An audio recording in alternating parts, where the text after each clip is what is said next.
बजरंग जिनका नाम है, सत्संग जिनका काम है, ऐसे हनुमंत लाल को मेरा बारंबार प्रणाम है।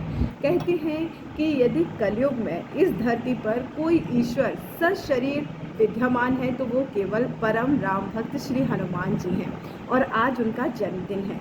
कुछ लोग जन्मदिन और जयंती में फ़र्क नहीं जानते।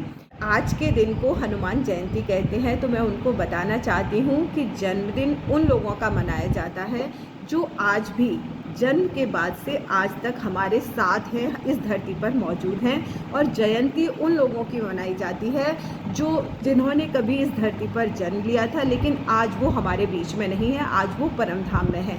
तो हनुमान जी, कहा जाता है कि हनुमान जी अब भी, यानी कि जब तक कलयुग है तब तक वो इस धरती पर रहेंगे, तो हनुमान जी जीवित हैं। तो आज हम उनका जन्मदिन बनाएं। कि माता सीता ने हनुमान जी को अमर होने का वरदान दिया था, लेकिन जब श्री राम जी परम धाम के लिए प्रस्थान कर रहे थे तो हनुमान जी ने भी अब उनके साथ चलने को कहा।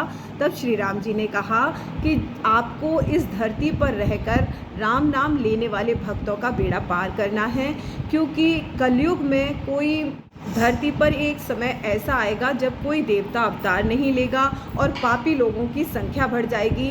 तो उस समय आपको, यानी हनुमान जी को, भक्तों का बेड़ा पार करना है। इसे हनुमान जी इस धरती पर राम भक्तों के हर संकट से रक्षा करते हैं।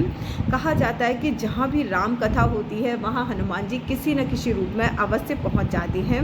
पवन पुत्र का नाम लेने से हर संकट मिट जाता है। संकट कटे मिटे सब पीरा, जो सुमिरे हनुमत बलबीर। सभी ने देखा होगा कि जब भी हम कोई परेशानी में या संकट में घिर जाते हैं तो हमारे मुंह से तुरंत ही हनुमान जी का नाम निकलता है और हम हनुमान चालीसा पढ़ने लगते हैं। और हनुमान जी को याद करते ही हमारा संकट, हमारा भय सब दूर हो जाता है। श्रद्धा और भक्ति से और पवित्र मन से हनुमान जी को याद करते हैं, हनुमान जी उनके सारे संकट को हर लेते हैं। इसलिए हमें डेली हनुमान चालीसा का पाठ करना चाहिए। हनुमान जी का जन्मदिन है। जो लोग डेली हनुमान जी की पूजा नहीं कर पाते, उन्हें आज के दिन अपनी गलतियों की माफ़ी मांगकर श्रद्धा भाव से हनुमान जी की पूजा करनी चाहिए, सुंदरकांड का पाठ करना चाहिए, हनुमान चालीसा पढ़नी चाहिए।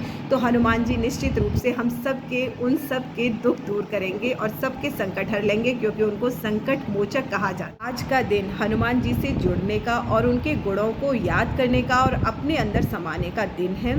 हनुमान जी में अपार ताकत थी, वो बहुत ही महाबलशाली थे, लेकिन फिर भी वह नदी की तरह शांत थे। उन्होंने अपने बल और कौशल पर कभी घमंड नहीं किया और अपने बल और कौशल का यूज, यानी उपयोग, दूसरों के हित के लिए किया। उन्होंने कभी भी परम पद, यानी ऊंचा पद पाने की इच्छा नहीं की। उन्होंने श्री राम जी की भक्ति में ही अपना सारा जीवन न्यौछावर कर दिया और उनकी सेवा को ही अपने जीवन का सबसे बड़ा सुख समझते। उन्होंने हमें यह भी सिखाया कि ब्रह्मचर्य में रहते हुए भी एक अच्छा जीवन कैसे जिया जा सकता है। उन्होंने हमेशा हमें धर्म के रास्ते पर चलना सिखाया। उन्होंने हमेशा हमें सजग रहने का, संघर्ष करने का और सक्रिय रहने का शिक्षा दी है। उन्होंने माता सीता को खोजने में बहुत संघर्ष किया और अंत में उन्हें सफलता मिली। उसी तरह अगर हम सजग रहेंगे, सक्रिय रहेंगे और संघर्ष करेंगे तो निश्चित रूप से हमें भी सफलता मिलेगी। हनुमान जी अपने रूप को चींटी से भी छोटा कर लेते थे, जिससे हमें यह शिक्षा मिलती है कि अगर हमें आगे बढ़ना है तो हमें अपने आप को छोटा करना होगा। छोटे करने का मतलब विनम्र होना पड़ेगा। हम जितने विनम्र बनेंगे उतने ही सबके प्यारे बनेंगे। जी महाबलशाली थे, लेकिन वो अपनी शक्ति का सही जगह पर प्रयोग करते थे। उसी तरह हम सब भी यदि अपनी शक्ति का सही दिशा में प्रयोग करेंगे तो हम सबकी जीत अवश्य होगी। आज के दिन यदि हम हनुमान जी से मांगने की बजाय उनके गुणों को अपने जीवन में धारण कर लेंगे तो निश्चित रूप से हमारा जीवन रास्ता तो आलोकित होगा ही, बल्कि उससे दूसरों को भी रोशनी मिलेगी। तो हमें आज उनके गुणों को धारण करना है, सुंदरकांड का पाठ करना है, हनुमान जी की सच्चे मन से पूजा करनी है।